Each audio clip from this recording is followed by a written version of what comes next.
Hello friends, welcome to optimistic studies. Optimistic studies में आप सभी का स्वागत है। हमने स्टार्ट किया था एजुकेशनल साइकोलॉजी शैक्षिक मनोविज्ञान में सृजनात्मकता टॉपिक, क्रिएटिविटी टॉपिक हमने स्टार्ट किया था, जिसका हमने पार्ट 1 देख लिया है। आज हमें सृजनात्मकता का पार्ट 2 देखना है। तो चलिए फिर हम अपनी क्लास को स्टार्ट करते हैं। क्लास को स्टार्ट करने से पहले यदि आप चैनल में पहली बार आए हैं तो चैनल को सब्सक्राइब कर लीजिए, साथ में बेल नोटिफिकेशन को ऑन रखिए, जिससे हम जो भी वीडियो डालें तो आप तक पहुंचती रहे। साथ में सेशन यदि आपको अच्छा लगे तो ज़रूर लाइक कीजिएगा, ज़्यादा से ज़्यादा लोगों तक शेयर ज़रूर कीजिए, जिससे ज़्यादा से ज़्यादा लोग इस फ्री क्लास का लाभ ले सकें। एवं कमेंट सेक्शन में कमेंट ज़रूर कीजिएगा कि आप लोगों को क्लास कैसी लग रही है। और जो कुछ भी आपको यहाँ फ्री क्लास में करवाया जा रहा है, यदि आपको इसकी पीडीएफ प्राप्त करनी है तो पीडीएफ प्राप्त करने के लिए आप हमारे ऑप्टिमिस्टिक स्टडीज के मोबाइल ऐप से उसे डाउनलोड कर सकते हैं। तो चलिए फिर हम अपनी क्लास को स्टार्ट करते हैं। और किस तरीके से आपको डाउनलोड करना है, इससे संबंधित यदि आपको किसी भी प्रकार की जानकारी चाहिए तो इस नंबर पर आप हमसे संपर्क कर सकते हैं, जो है 9584532690। गूगल प्ले स्टोर से या फिर डिस्क्रिप्शन बॉक्स में लिंक दी गई है हमारे मोबाइल ऐप की, वहां से आप लोग डाउनलोड कर लीजिए मोबाइल ऐप को। और उसके बाद में आप इसकी पीडीएफ, जो कुछ भी आप लोगों को पढ़ाया जा रहा है, इसकी पीडीएफ वहां पे अवेलेबल है, तो वहां से आप लोग ले सकते हैं। तो इस नंबर पर आप हमसे संपर्क कर सकते हैं, जो है 9584532690। साथ ही साथ यदि आपको किसी भी प्रकार के कोर्स से संबंधित किसी भी प्रकार की जानकारी चाहिए तो वो भी आप लोग ले सकते हैं, क्योंकि टीचिंग संबंधित जितने भी एग्जाम्स हैं उसकी तैयारी करवाई जा रही है। साथ ही साथ यदि आप CGPSC, CG व्यापम द्वारा आयोजित अन्य किसी प्रतियोगी परीक्षा के लिए आप यदि अपनी तैयारी कर रहे हैं तो उसकी भी तैयारी करवाई जा रही है, तो उसमें भी आप अपनी एनरोलमेंट कर सकते हैं। चलिए फिर हम आ जाते हैं अपनी क्लास में, जहां हम देखने जा रहे हैं सृजनात्मकता। सृजनात्मकता की कल हमने अर्थ देखा, साथ ही साथ हमने परिभाषा देखी, हमने उसकी प्रकृति देखी, हमने उसकी विशेषता देखी। आज हमें क्या देखना है? आज हमें सृजनात्मकता के तत्व देखने हैं। जो कुछ भी हमने डिस्कस किया है अपने प्रीवियस लेक्चर में, मेरी आशा है कि आप लोगों ने पहले उसको देखा होगा, उसके बाद ही आप इसे देख रहे हैं, क्योंकि तभी जाकर के एक बेहतरीन तरीके से आप लोगों को समझ में आएगा। और सभी वीडियोस आप लोगों को अवेलेबल कहाँ होंगी? तो आप एजुकेशनल साइकोलॉजी नाम से जो प्लेलिस्ट बनी हुई है, आप जब वहां जाएंगे तो सभी वीडियोस लेक्चर आप लोगों को वहां पे अवेलेबल हो जाएंगे। ठीक, हम आ जाते हैं इस पर, जो हमारा टॉपिक है, जहां पे हम देखने जा रहे हैं सृजनात्मकता के तत्व। तो सृजनात्मकता के तत्व कौन कौन से होते हैं? What are the various elements of creativity? तो क्या है? धारा प्रवाहिता, लचीलापन, मौलिकता, विस्तारण। एक एक करके सबको समझेंगे। यहाँ पे अभी केवल हमने देखा है कि ये होता है। आखिरकार ये धारा प्रवाहिता होता क्या है? तो धारा प्रवाहिता का अर्थ होता है अनेक तरह के विचारों की खुली अभिव्यक्ति। धारा, देखिए, सृजनात्मक कब व्यक्ति बनेगा? जब अलग अलग विचार आएंगे व्यक्ति के मन में। तो धारा प्रवाहिता क्या होता है कि विचारों की खुली अभिव्यक्ति। आपके मन में जो कुछ भी विचार आ रहे हैं, जो कुछ भी आप कुछ सृजनशील आप सोच रहे हैं, तो उसको आप किस तरीके से अब अपने या फिर हम, यदि आप पेंटिंग से संबंधित कुछ सोच रहे हैं, यदि आप किसी क्वेश्चन को सॉल्व करने का तरीका, मतलब अलग अलग प्रकार की क्रिएटिविटी हर एक फील्ड में होती है, तो आप उसको आप कैसे एक्सप्रेस करोगे, तो वही चीज है धारा प्रवाहिता। जो व्यक्ति किसी भी विषय पर अपने विचारों की खुली अभिव्यक्ति को पूर्ण रूप से प्रकट करता है, वह उतना ही सृजनात्मक कहलाता है। हमें प्रकट करना तो आना चाहिए। विचार तो बहुत है हमारे दिमाग में, लेकिन वो विचार जब तक इंप्लीमेंट नहीं हुए हैं तब तक वो तो केवल विचार है, और वहीं से फिर वो समाप्त हो जाएंगे, इंप्लीमेंट नहीं होंगे। तो क्योंकि बहुत सारे विचार आए चले गए, लेकिन जब वो इंप्लीमेंट हो गया, जब वो एक्सप्रेस हो गया, तो उसको हम क्या बोलेंगे? हाँ, ये कुछ निकल करके आया है, क्रिएटिव हमने किया है। ठीक। और धारा प्रवाहिता का संबंध शब्द साहचर्य स्थापित करने तथा शब्दों की अभिव्यक्ति करने से संबंधित होता है, कि आप कहीं किसी चीज को रिलेट कर पा रहे हो, आप अपने इन वर्ड्स आप एक्सप्रेस कर पा रहे हो, तो वही क्या है? धारा प्रवाहिता कहलाती है। ठीक। फिर उसके बाद में हम देखेंगे लचीलापन।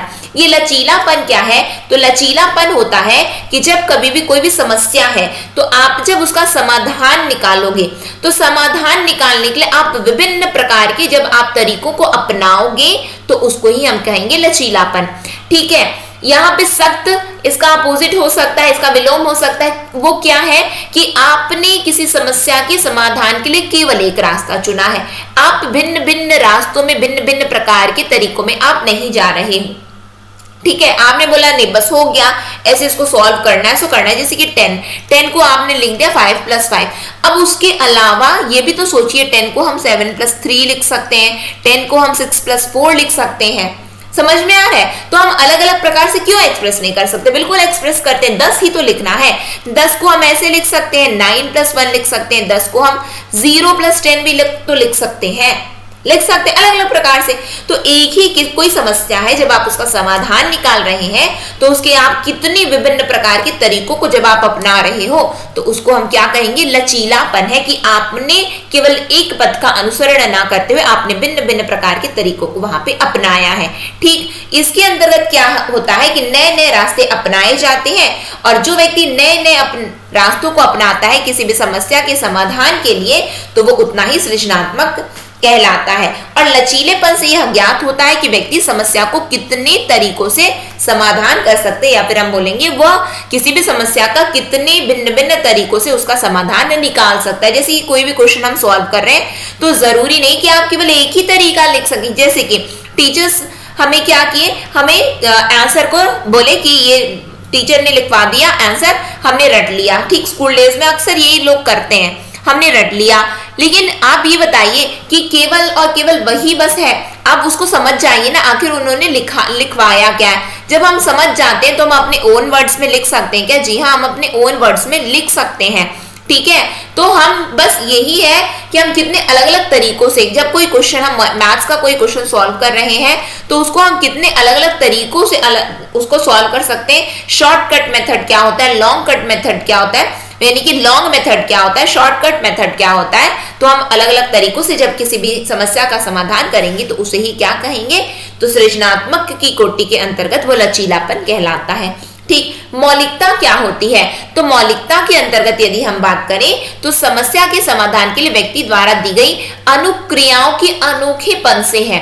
ये क्या है? अनुक्रियाओं के अनोखेपन से, यानी कि आपके रिस्पॉन्स भी कहाँ है? वहां बहुत बढ़िया है। जो व्यक्ति किसी भी विषय पर अपने विचारों की खुली अभिव्यक्ति को पूर्ण रूप से नए ढंग से करता है उसमें मौलिकता का गुण अधिक होता है, वह उतना सृजनात्मक होता है। यानी कि यहाँ पे यदि हम, जब व्यक्ति समस्या के समाधान के रूप में एक बिल्कुल ही नई अनुक्रिया करता है तो ऐसा माना जाता है कि उसमें मौलिकता का गुण विद्यमान है। जैसे कि हमने देखा ना, आजकल आपने बहुत सारे प्रोडक्ट्स में, सब चीज में कॉपीराइट होता है ना, कॉपीराइट। और कॉपीराइट क्लेम क्या होता है कि ओरिजिनली वो उन्होंने किया, यानी कि ये हमारी क्रिएटिविटी, ये हमारी जैसे कि बहुत सारे म्यूजिक्स हो गए, सॉन्ग हो गए, उसमें कॉपीराइट क्लेम आता है। ठीक है, बुक्स हो गए, ये सब जो नोट्स हैं ये भी क्या है? ये कॉपीराइट है। क्यों? क्योंकि मैंने बनाया तो वो क्या है कि ये मेरे नोट्स हैं। ठीक है, तो ये आप समझ रहे हो, इसका मतलब ये मेरा है। जो चीज मेरा है वो मौलिकता है, यानी कि हमने ये चीज हमने किया है, इसको हमने नए तरीके से किया। ये तो बुक्स में भी लिखा रहता है कि नहीं, हम उसको जोड़ करके किस तरीके से एक साथ इसको ला रहे हैं, समझिए इस बात को। तो जो जहां पे कॉपीराइट आता है, कॉपीराइट का मतलब क्या कि आपकी ये अपनी है, अपने नए तरीके से कुछ किया है, यहाँ पे वही मौलिकता होती है।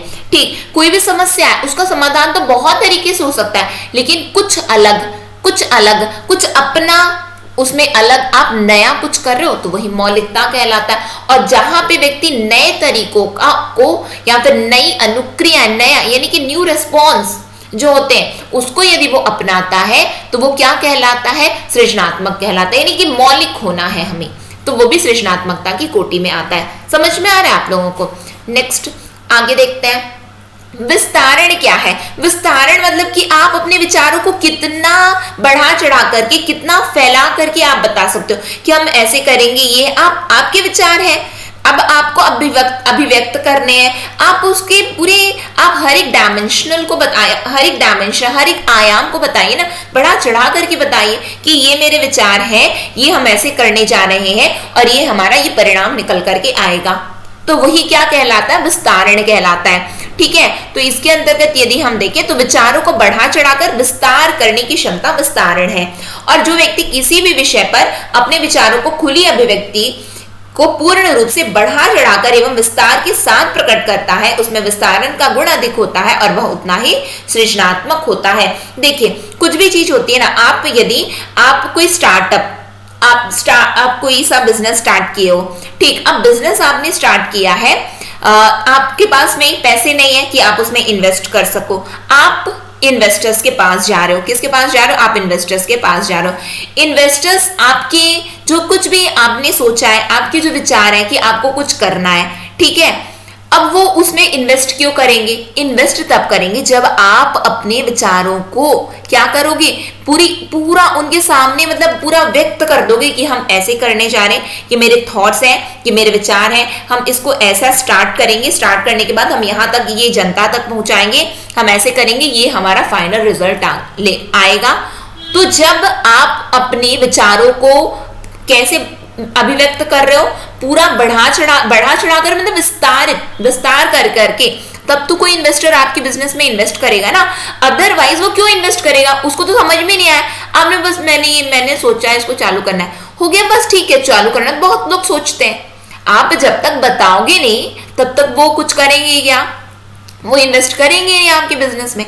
समझिए इस बात को। तो विस्तारण क्या है? तो वहां पे आपको अपनी क्रिएटिविटी बतानी है, आपको अपनी क्रिएटिविटी, आपको अपनी सृजनात्मकता बतानी है। तो ये उसका तत्व है। बढ़ा चढ़ा करके जब आप विस्तारित करके किसी चीजों को बताते हो तो वो भी सृजनात्मकता की कोटि में आता है। हम क्या देख रहे हैं? तत्व देख रहे हैं, एलिमेंट्स देख रहे हैं कि यानी कि जो सृजनात्मक, ये जो पर्टिकुलर एक जो शब्द है सृजनात्मक, इसके कितने तत्व हैं, कौन कौन से तत्व हैं, ठीक। इसमें व्यक्ति बड़े विचारों के साथ संगठित कर उसका अर्थपूर्ण ढंग से विस्तार करता है तथा पुनः नए विचारों को जन्म देता है कि हम ये पर्टिकुलर यहां तक अचीव करेंगे, उसके बाद हम ये वाले स्टेप में जाने वाले। अब समझिए इस बात को, इन्वेस्टर्स को क्या चाहिए? आपके थॉट कितने दूर तक के हैं, आपके थॉट, आपके विचार कितनी दूर तक के हैं, आप कहां क्या नया कर रहे हो। क्योंकि आप वही चीज कर रहे हो जो बाकी लोग कर रहे, तो वो पूछेंगे कि आप में ऐसा अलग क्या है। समझ में आ रहा है? जैसे कि आप इंटरव्यू ही कहीं देने गए हो, तो आपको सिलेक्ट करने का कारण तो दो इंटरव्यूअर को, वो क्यों आपको सिलेक्ट करे, आप में ऐसा क्या है अलग। समझ में आ? तो बस वही है कि हम अपने विचारों को कैसे विस्तारित करके बता रहे हैं। ये हमने तत्व देख लिया, 4 तत्व हमने देखा। अब सृजनात्मकता के सिद्धांत होते हैं, ठीक है। तो आइए हम देखते हैं सिद्धांत। तो सबसे पहले यदि हम देखें तो वंशानुक्रम का सिद्धांत होता है। ये वंशानुक्रम का सिद्धांत क्या हुआ? Principle of heredity. ये प्रिंसिपल ऑफ हेरिडिटी मतलब कि ये किसी के माता पिता यदि सृजनात्मक है तो बच्चा भी सृजनात्मक ही बन रहा है। तो सृजनात्मकता का गुण व्यक्ति में जन्मजात होता है और यह शक्ति व्यक्ति में अपने माता पिता के द्वारा प्राप्त होती है। तो इससे हम बोल सकते हैं कि वंशानुक्रम के कारण भिन्न भिन्न व्यक्तियों में सृजनात्मक शक्ति अलग अलग प्रकार की और अलग अलग होती है। क्यों? क्योंकि समय अलग अलग है। तो वहां पे हम देखेंगे क्या कि ये जो सृजनात्मक का ये जो गुण है जो आया है वो वंशानुक्रम के सिद्धांत का पालन करते हैं। यानी कि माता पिता में यदि ये गुण है तो बच्चे में भी आ रहे हैं। ये ऐसा नहीं कि केवल कभी कोई चीज नहीं होती। ऐसा नहीं कि तुम्हारे माता पिता यदि क्रिएटिव नहीं है, सृजनात्मक नहीं है, उनके विचार अलग अलग आयामों में को नहीं छू रहे, यानी कि किसी भी समस्या का अलग अलग तरीके से समाधान करना, ये ऐसा नहीं है तो हम नहीं कर सकते या फिर पर्टिकुलर कोई व्यक्ति नहीं कर सकता, ऐसा कुछ नहीं है। लेकिन यदि हम बात करेंगे सृजनात्मकता के सिद्धांत के अंतर्गत तो वंशानुक्रम का सिद्धांत इसमें आता है, ठीक। हेरिडिटी, प्रिंसिपल ऑफ हेरिडिटी आता है। फिर है पर्यावरणीय सिद्धांत, यानी कि एनवायरमेंट। जो एनवायरमेंट है वो भी एक कारक के रूप में निकल करके आता है। तो यहाँ पे प्रिंसिपल ऑफ एनवायरमेंट आता है ना, एनवायरमेंटल प्रिंसिपल जिसको हम बोलते हैं। तो ये क्या है? तो इसका प्रतिपादन किसने किया? तो एराटी ने किया। किसने? मनोवैज्ञानिक एराटी ने किया है। और उनका क्या मानना है कि ये जो सृजनात्मकता है ना, तो सृजनात्मकता केवल जन्मजात नहीं होती, तो फिर कैसे होती है? जैसे कि मैंने बताया ना कि जरूरी नहीं है कि आपके माता पिता हैं तो आप सृजनात्मक, वो तो ठीक है। यदि आपके माता पिता सृजनात्मक है तो आप भी हो सृजनात्मक, लेकिन नहीं है तो आप नहीं बन सकते क्या? आप बिल्कुल बन सकते हो। कैसे बन सकते हो? तो पर्यावरण यदि अनुकूल मिल रहे हैं बच्चों में, यानी कि किसी भी व्यक्ति को पर्यावरण अनुकूल मिल रहे हैं, तो उसमें अन्य गुणों की तरह विकसित तो जो अन्य गुण जैसे विकसित होते हैं वैसे सृजनात्मकता भी विकसित हो सकती है। ठीक, और इस सिद्धांत के अन्य गुणों की तरह विकसित किया जा सकता है। इस सिद्धांत के अनुसार सृजनात्मकता को भी अन्य गुण जैसे होते हैं, जैसे कि जरूरी नहीं है कि आपके माता पिता को डांस आता हो तो आप भी कर रहे हो, आपकी इच्छा, आपको डांसिंग पसंद है आप कर रहे हो, आपको सिंगिंग पसंद है तो आप गा रहे हो, आपको ड्रामा पसंद है आप कर रहे हो, ठीक है, आपको फुटबॉल खेलना पसंद है तो आप कर रहे हो। जरूरी नहीं कि आपके माता पिता भी फुटबॉलर ही हैं। ठीक, आपको क्रिकेट खेलना पसंद है तो आप खेलो, बैडमिंटन, तो अलग अलग जो फील्ड्स हैं, अलग अलग फील्ड्स हैं, आपकी पसंद है तो आप करो, आपको वैसे वातावरण मिल गए, आपने सीख लिया, तो बाकी जैसे गुण है वैसे सृजनात्मकता भी आ जाती है। ठीक, और इस सिद्धांत की मानने वाले का स्पष्टीकरण है कि खुले, स्वतंत्र और अनुकूल पर्यावरण में भिन्न भिन्न विचार अभिव्यक्त होते हैं। यदि वातावरण खुला नहीं होगा, ओपन एनवायरमेंट नहीं होगा, ओपन एनवायरमेंट मतलब समझते हैं, यानी कि आसमान के नीचे, जी नहीं, आसमान के नीचे नहीं, ओपन एनवायरमेंट मतलब कि आप विचारों को अभिव्यक्त करने के लिए आप स्पेस तो दो। मौका ही नहीं मिला, कभी मौका ही नहीं मिला कि हम अपने विचारों को कभी अभिव्यक्त कर पाए, तो मौका मिलना चाहिए। और फिर आजादी तो दो कि हाँ ठीक है बिल्कुल बोल सकते हो, क्यों नहीं बोल सकते हो, वातावरण भी अनुकूल बन जाए तो उसमें होता क्या है, तो सृजनात्मकता का विकास होता है और भिन्न भिन्न क्रियाएं संपादित होती हैं और नव सृजन को जन्म देती हैं। जब ये सभी खुले, स्वतंत्र और अनुकूल पर्यावरण में भिन्न भिन्न विचार अभिव्यक्त होते हैं, भिन्न भिन्न क्रियाएं होती हैं और नव सृजन को जन्म देती हैं। जैसे कि हम बात करेंगे हमारे साइंटिस्ट लोगों की, ठीक है, साइंटिस्ट लोगों की यदि हम बात करें तो मौका मिलना बहुत आवश्यक है। यदि हम देखें कि गुण लोगों के पास बहुत है, अब बस उनको क्या है, एक मौका मिलने की। जैसे कि हम अभी लेट से हम मान करके चलते हैं कि जब से ये YouTube का चलन ज्यादा है, पहले नहीं था उतना ज्यादा, ठीक है, YouTube का चलन आपने देखा होगा, कितनी सारी रेसिपीज वीडियोस आती है ना, तो ये यदि हम देखेंगे तो किसको, हर किसी की, हर एक महिला सामान्यतया, ना केवल महिला, ऐसा नहीं है कि केवल महिलाओं का काम है, ऐसा बिल्कुल भी नहीं है, महिला पुरुष हर कोई बराबर है। लेकिन यदि आप देखोगे तो वो तो हर किसी की मम्मी भोजन बनाना जानती हैं क्या? जी हाँ बिल्कुल जानती हैं, करती भी हैं, लेकिन वो अपनी रेसिपीज को अब क्या करने लगे, यूट्यूब में अपलोड करने लगे। तो यहाँ पे मौका है यहाँ पे कि हम अपने हुनर को पहचान करके उसको अभिव्यक्त करने लग गए हैं, तो वो फिर उसके बाद में क्रिएटिविटी नव सृजन होने लग गया है। समझिए इस बात को, कभी किसी को मौका ही नहीं मिला किसी चीज को अभिव्यक्त करने का, तो वो तो गुण था लेकिन बाहर निकल करके आया क्या? नहीं आया। हम बहुत कुछ कर सकते थे लेकिन हमने किया क्या? हमने अभिव्यक्त किया क्या? नहीं किया, वो अंदर ही अंदर दबा रह गया।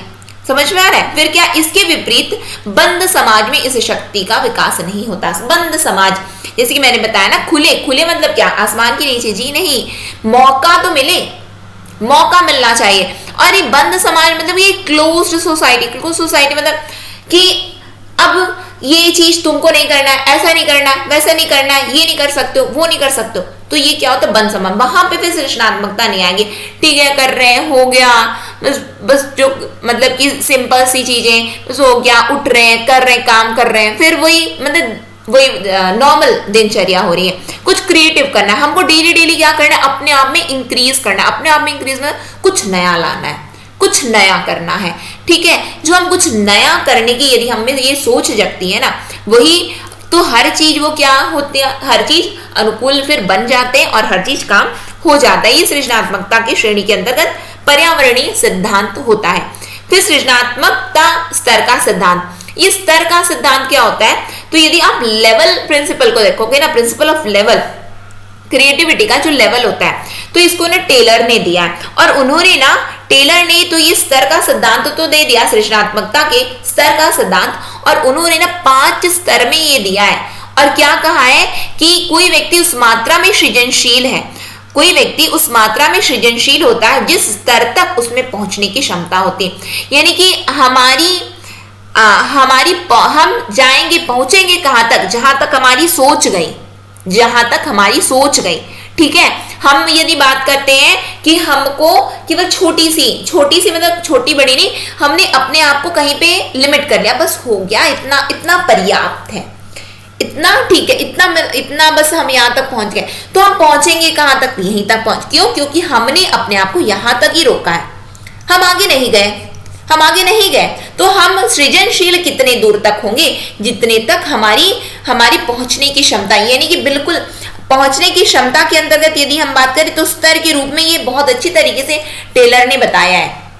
टेलर ने बहुत अच्छी तरीके से सृजनशील, उस मात्रा में हम सृजनशील होते हैं जिस स्तर तक उसमें पहुंचने की क्षमता होती है, जिस स्तर तक। तो इसमें ये 5 स्तर जो इन्होंने बताए हैं, एक एक करके देखते हैं। अभिव्यक्ति की सृजनात्मकता, ये अभिव्यक्ति की सृजनात्मकता क्या है कि आप अपने आप को एक्सप्रेस कैसे कर रहे हो। जैसे कि यह वह स्तर है जिस पर कोई व्यक्ति अपने विचार अबाध गति से प्रकट करता है। अबाध गति मतलब कि क्या है, बिना बाधित हुए, तो अबाध गति से प्रकट करता है।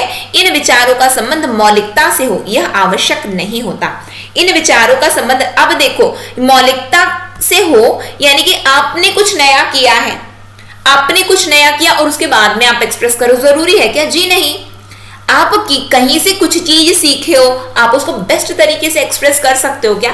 जी हाँ, बिल्कुल कर सकते हैं हम उसको एक्सप्रेस। तो आप अपने विचारों को कितनी अबाध गति से प्रकट कर सकते हो, ये है अभिव्यक्ति की सृजनात्मकता, यानी कि creativity of expression. Creativity of what? Creativity of expression. आप अपने आप को एक्सप्रेस कर रहे हो वहां पे, ठीक। और टेलर के अनुसार यह सबसे नीचे स्तर की सृजनशीलता होती है। एक्सप्रेस करना क्या है? नीचे स्तर की सृजनशीलता है, क्योंकि इसका संबंध मौलिकता से हो ये आवश्यक नहीं होता, ठीक। फिर उसके बाद में आता है उत्पादन सृजनात्मकता। उत्पादन सृजनात्मकता मतलब कि यानी कि प्रोडक्टिव आप हो। प्रोडक्टिव आप कैसे होंगे कि कोई नई वस्तु को उत्पादित करता है। इस स्तर पर व्यक्ति नई वस्तु को उत्पादित करता है। यह उत्पादन किसी भी रूप में हो सकता है या दूसरे स्तर की सृजनशीलता होती है। कुछ हमें क्या करना है, कोई नई वस्तु का उत्पाद आता है। अब वो नई वस्तु का उत्पाद मतलब, अब देखिए जैसे कि यदि हम बात कर रहे हैं जो इतने सारे प्रोडक्ट्स मार्केट में हैं, जैसे कि हम नॉर्मली यदि देखें, चाहे वो ये आजकल इतना सारा जो जिम जाते हैं तो उनके लिए इतना सारा प्रोटीन्स ये सब होते हैं। फिर उसके बाद में यदि हम बात करें, इतने सारे ब्यूटी प्रोडक्ट्स होते हैं, इतने सारे अलग अलग प्रकार के कितने सारे प्रोडक्ट्स अवेलेबल हैं।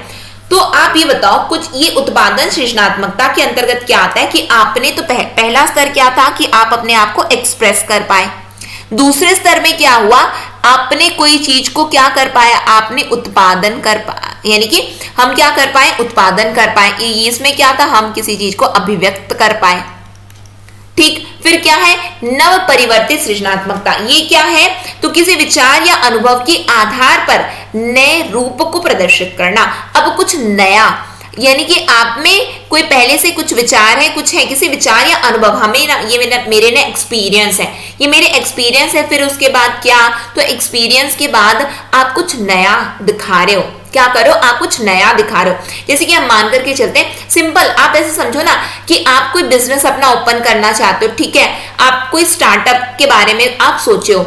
हम मान करके चलते हैं, आपने सोचा है कि मैं कैसे ना वेस्ट प्रोडक्ट से जैसे कि हम मान करके चलते हैं, जैसे कि पॉलीथीन है। पॉलीथीन हमेशा ये होता है कि पॉलीथीन को बैन कर दो। आपका ये है कि हम ये जो वेस्ट प्रोडक्ट्स हैं उससे हम किस तरीके से अच्छे यूजफुल चीजें बना सकते हैं, यानी कि वो एनवायरमेंट फ्रेंडली भी हो।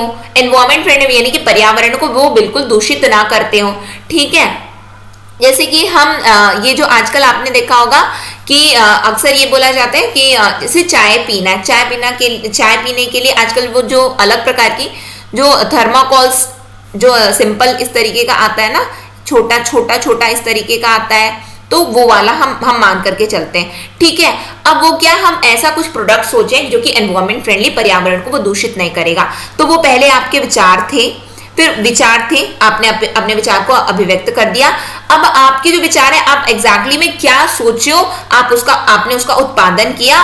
फिर उसके बाद में आपके जो अनुभव है, आप उस अनुभव को किस तरीके से अब आप नए रूप में प्रदर्शित कर रहे हो कि ये मैंने सीखा है, ये मेरे विचार है, ये ऐसे होता है। अब आप अपना कुछ नया फ्लेवर लाए हो, आप अपना उसमें कुछ नया दिखा रहे हो कि ये तो बनती है ये बॉस, अब हम इसमें और क्या कर सकते हैं, इसको हम कैसे डिस्पोज करेंगे, यहाँ वहां तो फेंके हुए रहते हैं, हम वहां से कलेक्ट, जैसे कि लेस के रैपर्स यहाँ वहां पड़े हुए हैं, ठीक है, ये हर चीज, ये बॉटल्स, कुछ भी चीज होती है यहाँ वहां पड़े, आप उसको कैसे कलेक्शन का आप कैसे आप निकाल सकते हो, सॉल्यूशन कैसे निकाल सकते हो। जो पानी की बॉटल्स है आखिर वो भी तो प्लास्टिक है, आखिर वो भी तो प्लास्टिक्स है, तो अब उसको कैसे आप रिप्लेस करोगे, क्या करोगे, समझ में आ रहा है। तो ये सभी चीजें आप बोलते हो प्लास्टिक को बैन, प्लास्टिक पूरा प्लास्टिक फ्री होना चाहिए, प्लास्टिक पॉल्यूशन कर रहा है, प्लास्टिक पॉल्यूशन है, तो आप कैसे आप नया क्या कर रहे हो। तो यही होता है किसके अंतर्गत, नव परिवर्तित सृजनात्मकता। आप नया चीज अब क्या दिखा रहे हो, आप कैसे प्रदर्शित कर रहे हो। खोजपूर्ण सृजनात्मकता क्या होती है कि आपके विचार है, अमूर्त चिंतन है कि ये जो हर जगह ये जो रैपर्स जो पड़े रहते हैं ना, उसको कलेक्ट कैसे किया जाए, कलेक्ट कैसे किया जाए। तो हम ऐसा करते हैं कि जो जिसका प्रोडक्ट है, जैसे कि ये लेस पड़ा हो, लेस के रैपर्स पड़े हुए हैं, तो लेस को ऐसा करना चाहिए, लेस कंपनी को क्या करना चाहिए, अपने पूरे आदमी को पूरी जगह पे फैला देना चाहिए।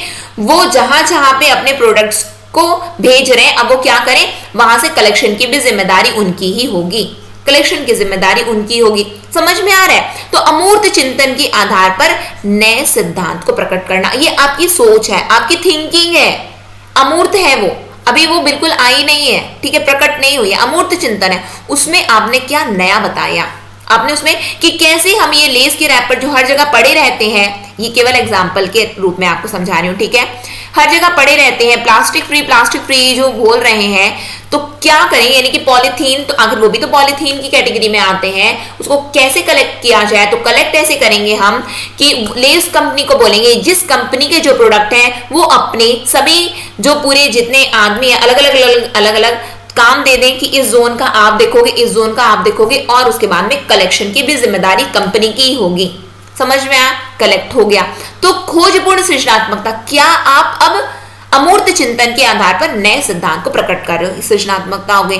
फिर उच्चतम स्तर की सृजनात्मकता क्या होती है कि इस स्तर पर पहुंचने वाले व्यक्ति विभिन्न क्षेत्रों में उच्चतम स्तर की सृजनात्मकता को प्रकट करते हैं। अलग अलग क्षेत्रों में, चाहे आप जिस भी फील्ड में जा रहे हो, एक अलग ही कुछ आप क्रिएटिव आप बता रहे हो, तो वो क्या है, तो वही उच्चतम स्तर की सृजनात्मकता। अलग अलग विभिन्न क्षेत्रों में, केवल एक क्षेत्र में नहीं, विभिन्न क्षेत्रों में उच्चतम स्तर की सृजनात्मकता को प्रकट करना होता है। ठीक, फिर यदि हम बात करते हैं अर्धगोलाकार सिद्धांत, तो आपने, मुझे लगता है ये टेलर के सिद्धांत को आपने समझ लिया होगा। स्तर का सिद्धांत, स्तर के सिद्धांत में इन्होंने 5 स्तर बताया है। 5 स्तर में पहले अभिव्यक्त कर लो, फिर उत्पादित कर लो, फिर कुछ नया प्रदर्शित कर लो, फिर खोजो, फिर उसके बाद में तो जब खोज ही नहीं है तब तो फिर आगे तक पहुंच गए आप लोग, यानी कि उच्चतम स्तर में पहुंच गए। तो 5 स्तर होते हैं। ठीक, आगे बढ़े हम लोग। फिर उसके बाद में क्या, अर्धगोलाकार सिद्धांत। ये अर्धगोलाकार के प्रतिपादक कौन है, तो क्लार्क और किटनो है। इन्होंने क्या बताया कि सृजनशीलता मनुष्य के मस्तिष्क के दाहिने अर्धगोले से प्रस्फुटित होती है। ध्यान दीजिएगा, क्या बोला गया कि जो सृजनशीलता है ना, तो सृजनशीलता मनुष्य के मस्तिष्क के दाहिने अर्धगोले से क्या होती है, प्रस्फुटित होती है। और तर्क शक्ति, ये क्या है, ये सृजनशीलता। और उसके बाद में तर्क शक्ति मनुष्य के मस्तिष्क के बाएं अर्धगोले से प्रस्फुटित होती है। तो क्या बोला गया है, एक मिनट, कुछ गलत कर दिया ना मैंने।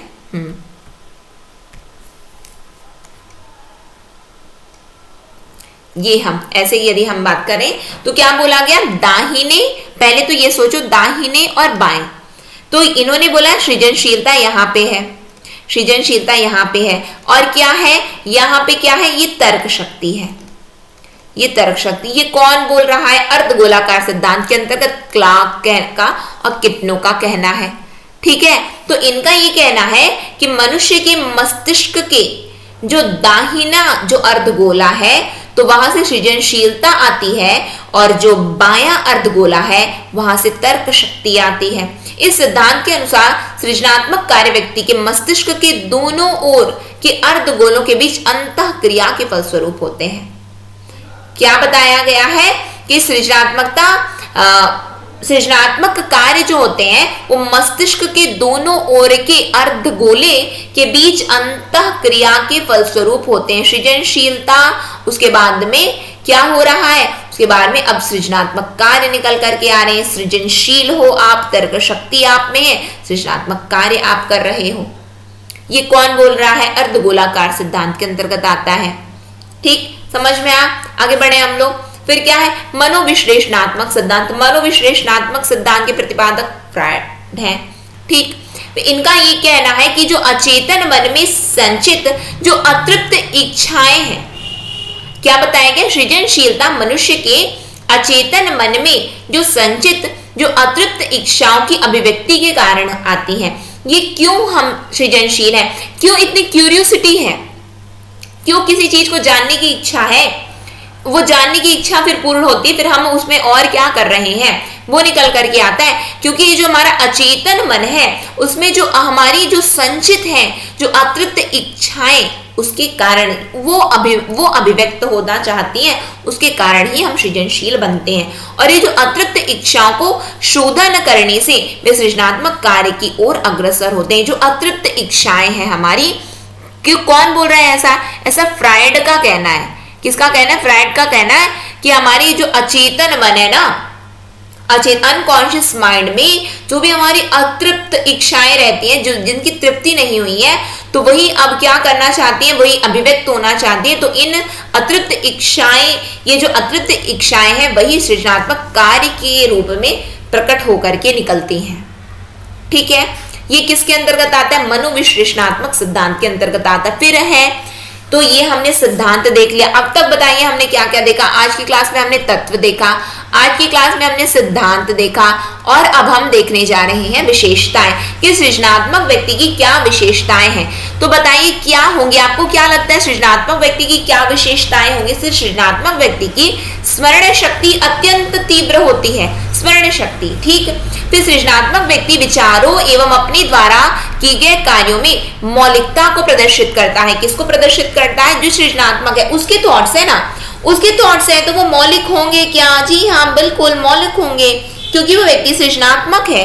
सृजनात्मकता तो तभी आई ना कि उसके थॉट्स वैसे हैं, कुछ चीज उसने नया कुछ किया है, तो मौलिकता को प्रदर्शित करते हैं। फिर सृजनात्मक व्यक्ति अन्य व्यक्तियों की तरह न जीकर एक नए ढंग से जीवन को जीने की कोशिश करते हैं। क्या करते हैं?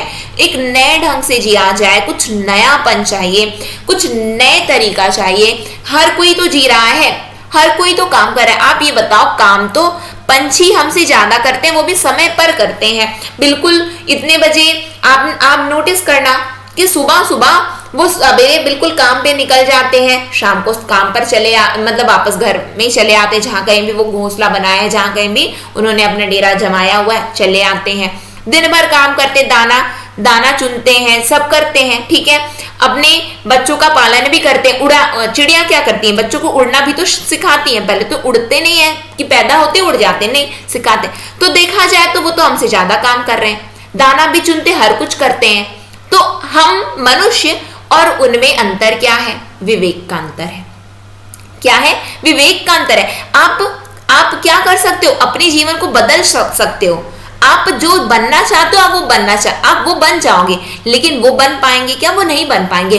वो वैसे के वैसे ही रहेंगे। उनको वही चीज दिया गया तो वो वही चीज करने वाले।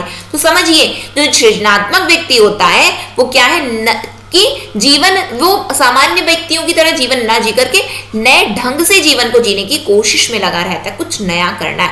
अब हम देखें, सामान्य रूप से हम देखें कि टीचिंग तो प्राइवेट में भी तो की जा सकती है, प्राइवेट स्कूल में भी पढ़ाया जाता है, लेकिन आप में एक जो ललक है कि लेक्चरर बनना है अपने को, वो भी कहाँ? अपने को ना सरकारी जॉब चाहिए, गवर्नमेंट जॉब चाहिए। आप में ये जो ललक है, ठीक है, तो आप में क्या, आप लेक्चरर बनना है अपने को, तो वो जो ललक होती है जीवन, तो वो भी जी रहे हैं, जीवन आप भी जिएंगे। समझिए, कुछ नया करना, कुछ अलग करना, वही क्या है? वही सृजनात्मकता की निशानी है, वही सृजनात्मक व्यक्ति की विशेषता के अंतर्गत आता है। समझ रहे हैं कि जीवन तो हर कोई जी रहा है, लेकिन कुछ नए तरीके से जिया जाए, किसी के लिए कुछ किया जाए। अपने लिए तो बहुत जीते हैं, हर कोई जीता है, कभी दूसरों के लिए जी करके देखा जाए। ठीक। फिर सृजनात्मक व्यक्ति की प्रवृत्ति अधिक जिज्ञासापूर्ण, जिज्ञासु प्रवृत्ति का होता है, कुछ नया, कुछ जानना है। हाँ, तो फिर इसके बाद क्या हुआ, ये नहीं कि स्टोरी देख रहे हैं, टीवी में देख रहे हैं कि हाँ इसके बाद में क्या हो, वहीं पे खत्म हो गया, कल देखिए, अब इंतजार कर रहे हैं हम 24 घंटे का, कल दिखाएंगे, कुछ भी नहीं दिखाया। उसके लिए जिज्ञासा नहीं, कहीं कुछ आपने कुछ चीज जाना, सीखा और सीखना है, कैसे ये बनता है, कैसे क्या होता है, ये पैकिंग होती है। अच्छा, ये हमारे घर में ये जो मिल्क आते हैं, एग्जैक्टली में क्या सोच थी, कैसे ये आगे बढ़ा, हम क्या कर सकते हैं, हम डेयरी प्रोडक्ट्स, हम कैसे एग्रीकल्चर, जो हमारे जो बुजुर्ग जो है कृषि कार्य करते हैं, हम इसमें अब क्या नया कर सकते हैं। आजकल मोदी जी का एक आपने बजट में पढ़ा होगा कि एग्रीप्रीनियर्स कि लोग कृषि के कार्य में भी क्या कर सकते हैं, पूरे बिजनेस लेवल का काम कर सकते हैं। तो वो क्या है, जिज्ञासा की वजह से होती है। किस वजह से, जिज्ञासा की वजह से होती है, ठीक है। फिर समायोजन अच्छा होता है, यानी कि एडजस्ट कर लेते हैं, ये नहीं कि नहीं तुम तो रहने दो, हमें तुम्हारे साथ काम नहीं करना है, एडजस्ट नहीं कर पाएंगे हम तुम्हारे, समायोजन इनका क्या होता है, अच्छा होता है, ठीक। फिर उसके बाद में क्या है, सृजनात्मक व्यक्ति में ध्यान एवं एकाग्रता का गुण अधिक विद्यमान होता है। ध्यान एकाग्रता तभी तो आता है ना सृजनात्मक, अदरवाइज आएगा क्या, नहीं आएगा। यदि हमारा मन इतना चंचल है, कभी कुछ तो कभी कुछ तो कभी कुछ तो कभी कुछ, नहीं होगा, हो पाएगा क्या, नहीं हो पाएगा। चीजें याद भी नहीं हो रही, हम लेक्चर सुन रहे हैं, सोच कुछ और रहे हैं, दिमाग में कुछ गया, नहीं गया, दोबारा सुनना, अब दिमाग में नहीं गया तो दोबारा सुनना।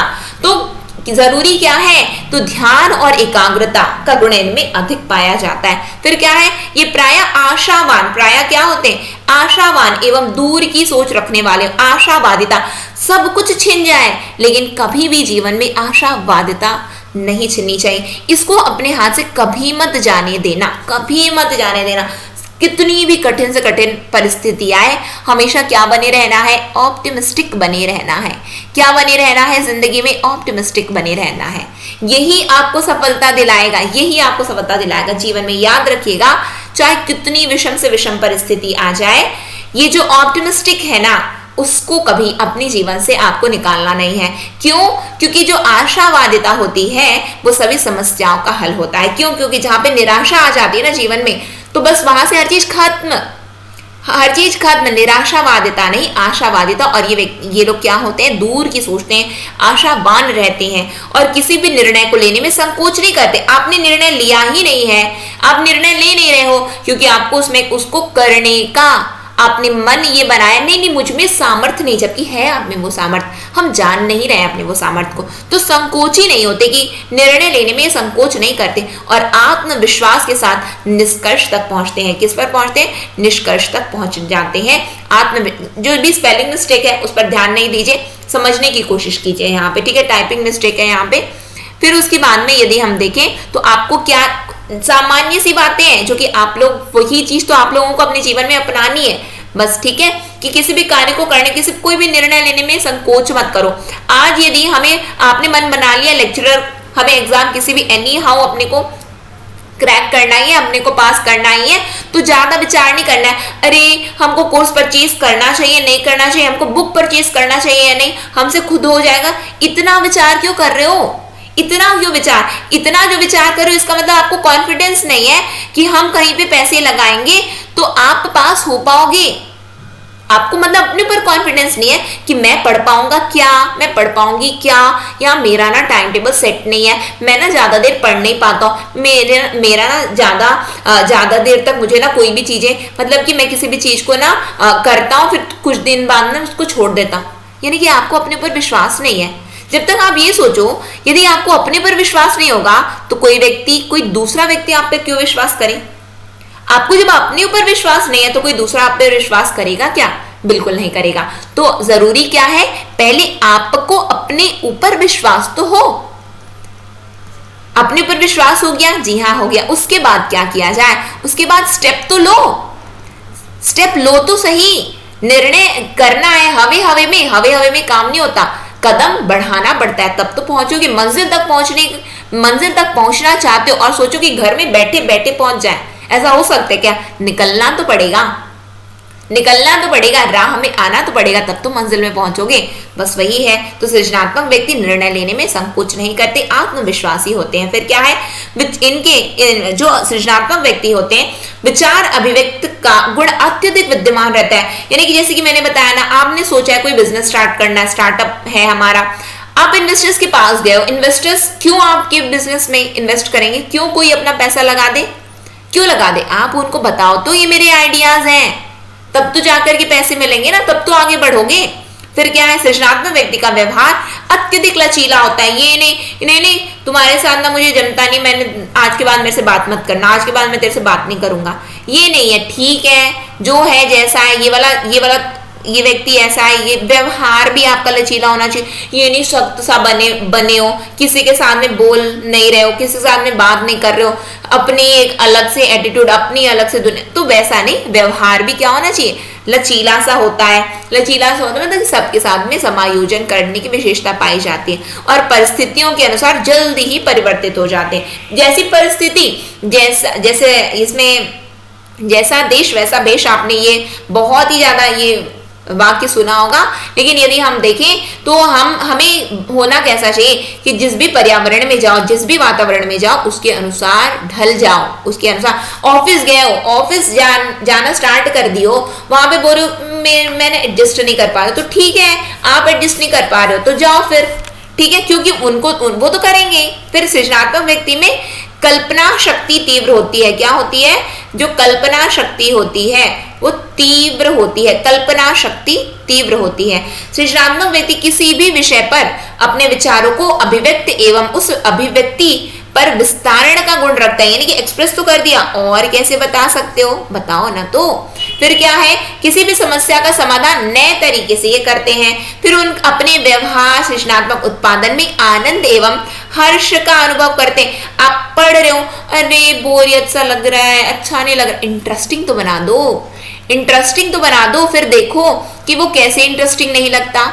आप किसी चीज को इंटरेस्ट के साथ में करने लगो ना। आप पहली बार आप जो कार्य कर रहे हो ना, आप ये जानो कि इसको आप कर रहे हो तो वो बोरियत वाला नहीं है, सिंपल सी बात है। उसमें उसको आप बोझिल मन से मत करो कि अरे फिर से पढ़ाई, फिर से करना पड़ेगा, फिर से लिखना पड़ेगा। बोरियत जितना बनाओगे वो आपके लिए और बोझिल बनता जाएगा। इंटरेस्ट के साथ में करो, आनंदित मन से करो, आनंद का अनुभव करो, हर्षोल्लास से करोगे तो वो चीजें क्या होंगी, वो अच्छे से होंगी भी और जीवन में सफलता भी अर्जित कर पाओगे। फिर क्या है, सृजनात्मक व्यक्ति अपने उत्तरदायित्व के प्रति अधिक सतर्क रहता है। उत्तरदायित्व, काम मिला अपने को कि आज ये लेक्चर ना कंप्लीट करना ही है, एनी हाउ अपने को ये चीज को पढ़ लेना है। क्यों? क्योंकि इसके बाद में हमारा एमसीक्यू प्रैक्टिस है, एमसीक्यू प्रैक्टिस के लिए प्रिपेयर हो जाना है। उत्तरदायित्व के प्रति हम सतर्क हैं, ठीक है। तो सृजनात्मक व्यक्ति क्या होता है, अपने उत्तरदायित्व के प्रति अधिक सतर्क रहते हैं। ठीक इसी के साथ में अभी और भी बचा है क्या? मुझे लगा कि कंप्लीट हो गया। सृजनात्मकता को विकसित करने के उपाय क्या? अभी कितना बच गया है? बस 2 ही पेज है। आइए देख लेते, मुझे लगा कि कंप्लीट हो गया। आइए देखते हैं, इसको भी कर ही लेते हैं कि कैसे सृजनात्मकता विकसित किया जा सकता है। तो व्यक्ति को उत्तर देने की स्वतंत्रता दो, बोलने तो दो, बोलने नहीं दे रहे हो और सोच रहे हो कि सृजनात्मक बन जाए, कैसे बनेगा? बोलने दो उनको। फिर मौलिकता एवं लचीलेपन के गुण को विकसित करने का प्रयास किया जाए। मौलिकता, आप अपना कुछ विचार, आप बी योरसेल्फ, अपने में कुछ बताओ, अपना कुछ बताओ, अपने विचार बताओ। फिर लचीलेपन के गुण होने चाहिए। लचीलेपन के गुण मतलब कि बिल्कुल चेंज भी हो जाएगा, ऐसा नहीं कि यही बस रहेगा, बिल्कुल चेंज कर देंगे। फिर स्वयं की अभिव्यक्ति के लिए अवसर प्रदान किए जाए, अपने आप को एक्सप्रेस कर पाए उसके लिए अवसर तो उन्हें दो। फिर डर एवं झिझक को दूर करने का प्रयास किया जाए। उनकी जो डर लग रहा है, जो इतनी झिझक है, हम बोल नहीं पा रहे हैं, हमें किसी के हम थॉट्स तो बहुत कुछ चल रहे हैं लेकिन इतनी झिझक है हमारे मन में कि हम उसको एक्सप्रेस नहीं कर पा रहे, तो वो दूर करने का प्रयास करना है। उचित वातावरण प्रदान करना है, अच्छी आदतों का विकास किया जाए। ये सामान्य सी बातें एग्जाम में आएंगी तो आप लोग पढ़ करके आसानी से इसको निकाल सकते हो, ठीक है। फिर व्यक्ति के लिए सृजनात्मकता को विकसित करने के लिए उपकरणों की व्यवस्था की जाए। सृजनात्मकता को विकसित करने के लिए कि हमारे ना थॉट्स हैं, अब कैसे हम इसको बना सकते हैं, तो अलग अलग आप ला लो उपकरण की, किससे आप अपने थॉट्स को उसको बिल्कुल आकार दे सकते हो, ठीक। फिर उसके बाद में क्या है, सृजनात्मकता को विकसित करने के लिए विशेष प्रकार की तकनीकों का भी प्रयोग। इतनी सारी टेक्नोलॉजीज है यूट्यूब में, तो इन्फॉर्मेशन, यूट्यूब, गूगल, ये सब में क्या इन्फॉर्मेशन तो भरी पड़ी है, खोजो तो सही, खोजना हम चाहते नहीं है, तकनीकी का इस्तेमाल करते नहीं है, बस केवल इंस्टा में केवल स्क्रॉल स्क्रॉल स्क्रॉल रील्स देखे जा रहे हैं, यूट्यूब में देखे जा रहे हैं, स्टेटस यूट्यूब में देख रहे हैं, फेसबुक हो गया, व्हाट्सएप हो गया, बस यही सब देख रहे हैं। तकनीकी का इस्तेमाल तो करो। याद रखना टेक्नोलॉजी को यूज करना है। टेक्नोलॉजी को यूज किस में करना है? हमेशा हमें टेक्नोलॉजी का यूज करना है किस में? तो एंटरटेनमेंट में नहीं। एंटरटेनमेंट तो ठीक है, लेकिन उसको यूज करो नॉलेज गेन करने में, ज्ञान के अर्जन में लगाओ ना। तकनीकी जिसको हम बोलते हैं, जो टेक्नोलॉजी है, उसको आप केवल एंटरटेनमेंट क्या मिल रहा है आप लोगों को? एक क्या मिल रहा है? कुछ मिल रहा है? नहीं मिल रहा है। तो ज्ञान का अर्जन करो ना, नॉलेज में उसको यूज करो। ठीक, फिर क्या है, यदि हम यहाँ पे बात कर रहे हैं व्यक्ति के लिए सृजनात्मकता को विकसित करने के लिए पाठ्यक्रम में सृजनात्मक विषय वस्तुओं का समावेश किया जाना चाहिए। जी हाँ, बिल्कुल। ये चीज यदि हम देखें ना, तो पहले से ये चीज पाठ्यक्रम में ही होना चाहिए कि हम कैसे अलग अलग प्रकार से कर सकते हैं इसी चीज को, अलग अलग प्रकार से कैसे। क्योंकि जैसे कि यदि हम देखें ना, तो अक्सर हमें ये होता है कि हम क्या कर रहे हैं, कैसे कर रहे हैं। तो इसीलिए हमारी ये जो न्यू एजुकेशन पॉलिसी है, वो ध्यान किस में देती है, और जो डेलॉस कमीशन की भी जो रिपोर्ट है, यदि आपने पढ़ी होगी, यदि आप जानते होंगे, तो उसमें बहुत अच्छी बातें ये बताई गई हैं। हमें केवल अपने जो आज की जो जनरेशन है, आज की जनरेशन मीन्स जो यूथ्स है, और ना केवल यूथ, बल्कि हमें ये ऐसा करना चाहिए कि उनको ये इस तरीके से तैयार करो कि उनको ये मत सिखाओ कि वो क्या सोचें। ठीक है, कि बस ये होना चाहिए कि उनको कहाँ पे वो अपने आप में खुद ये होना चाहिए कि नहीं, मुझे यहाँ पे ये चीज पहुंचनी है, अब मैं इसको कैसे हासिल कर सकता हूं, ठीक है। तो ये हमें ये सिखाना है कि केवल ये मत सिखाओ कि तुम ना ये देखो, ऐसा करो, ये करो, ऐसा करो। नहीं, आपको ये बोलने की आवश्यकता लोगों को नहीं पड़नी चाहिए। तो फिर क्या होनी चाहिए? ये होनी चाहिए कि वो अपने से किसी, जैसे कि हमेशा क्या होता है, यदि हम देखेंगे कि अक्सर एग्जाम में एक बहुत ही फेमस क्वेश्चन है अक्सर जो कि पूछा जाता है, और वो क्वेश्चन क्या है कि यदि हम देखें कि बच्चों में जो स्टेटमेंट रहता है वो इस तरीके से रहता है समथिंग कि हमेशा ना प्रश्न ऐसे देना चाहिए, प्रश्न ऐसे होना चाहिए जहाँ पे व्यक्ति और भी ज्यादा उसमें प्रश्न कठिन प्रश्न होने चाहिए, और कठिन प्रश्न में जहाँ पे अधिक दिमाग लगे, व्यक्ति उसमें थोड़ा सा उसकी थिंकिंग क्या होनी चाहिए, थोड़ी डेप्थ में जानी चाहिए। प्रश्न ऐसे होने चाहिए। जो कठिन प्रश्न देने के कारण क्या है, यदि हम देखें तो कठिन प्रश्न देने का कारण है कि बच्चा क्या करे, बच्चा उस पर विचार करे, और विचार करके फिर उसका समाधान निकाले। ये प्रश्न अक्सर पूछा जाता है एग्जाम में, तो इसको ध्यान रखिएगा कि हमेशा विचार जो है, विचारवान अक्सर बोला जाता है कि विचारवान बनना है। ये विचारवान बनना ही किसके अंतर्गत आता है? क्रिएटिविटी आपको लानी है अपने में, सृजनात्मक बनना है। ठीक है, तो ये हमने क्या कर लिया, ये हमने देख लिया कि हम कैसे सृजनात्मकता को विकसित कर सकते हैं। सृजनात्मकता जिनमें होती है तो उनकी क्या विशेषताएं होती हैं, साथ में तत्व देखा हमने, सिद्धांत देखा। तो ये ओवरऑल ये हमने जो आपका सृजनात्मकता, ये जो टॉपिक है क्रिएटिविटी, ये जो टॉपिक है, तो आज की क्लास में हमने इसको कंप्लीट कर लिया है। अब आपको करना क्या है, अब आप लोगों को जो बुद्धि वाला जो हमने जो टॉपिक कवर किया है उसको आप लोगों को पढ़ना है। ठीक, साथ ही साथ आपको सृजनात्मकता इसको पढ़ना है। इसके बाद में आप लोगों का क्या होगा, आप लोगों का टेस्ट होगा, एमसीक्यू प्रैक्टिस करेंगे हम लोग, तो आप लोग बिल्कुल तैयार हो जाइएगा। ठीक है, कि ये दोनों टॉपिक आप लोगों का बिल्कुल कवर हो जाना चाहिए। बुद्धि के सिद्धांत हमने बहुत अच्छे से इसको कवर अप किया हुआ है, तो ये सभी चीजें आप लोग बिल्कुल पढ़ लीजिएगा। और यदि आपको इसकी पीडीएफ प्राप्त करनी है तो पीडीएफ प्राप्त करने के लिए आप हमारे ऑप्टिमिस्टिक स्टडीज के मोबाइल ऐप से डाउनलोड कर सकते हो। अधिक जानकारी के लिए इस नंबर पर आप हमसे संपर्क कर सकते हो, जो है 9584532690। ठीक है, तो यदि आपको पीडीएफ प्राप्त करनी है तो आप बिल्कुल ले सकते हैं। इसी के साथ में आज की क्लास को मैं एंड करूंगी। नेक्स्ट सेशन में फिर हम मिलेंगे। नेक्स्ट सेशन तक के लिए optimistic learning, thank you for the session. जय हिंद, जय भारत।